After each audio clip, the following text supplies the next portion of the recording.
हरे किथे हुनको धोके ठकुआ खइहा हरे खाना होके खसता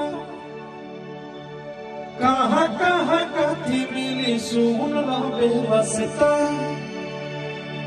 हरे तो ढोढ़ीपुर में पान खइहा हरे जोबनपुर में नसता मोहन कलता जरा जा कट जाई रसता तो यहवा मारा दम दम जाता तू तालम दम हरियावा मारा दम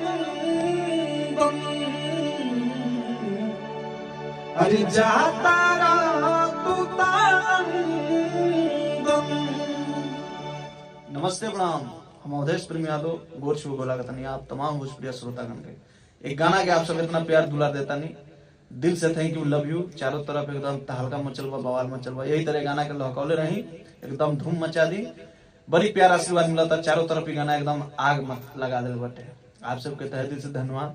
लव यू। ये गाना के आप सब इतना प्यार दुलार देता नहीं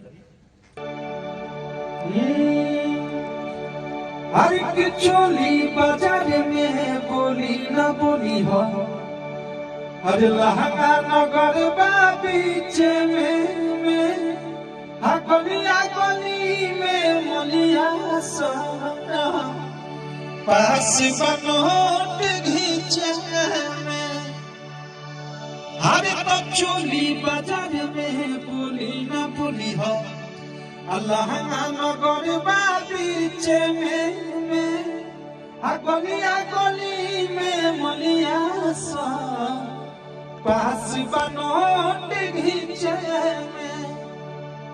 खूब प्यार आशीर्वाद मिला था यही तरह एकदम लहकौले रही एकदम तहलका मचा दिया आप सब। हरे तो झूलापुर रसगुल्ला खइहा हरे सायापुर सब पापड़ी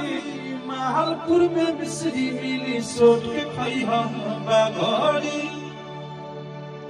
हरे तो लालीपुर में घूमे सब हरे छौड़ी खाली लाबड़ी हरे जाए के बेरी खाला है जवानी के मुर्गा बड़ी तो यावा मारा दम दम जाता तू तालम दम राजा तो यावा मारा दम दम जाता तू तालम दम। Thank you.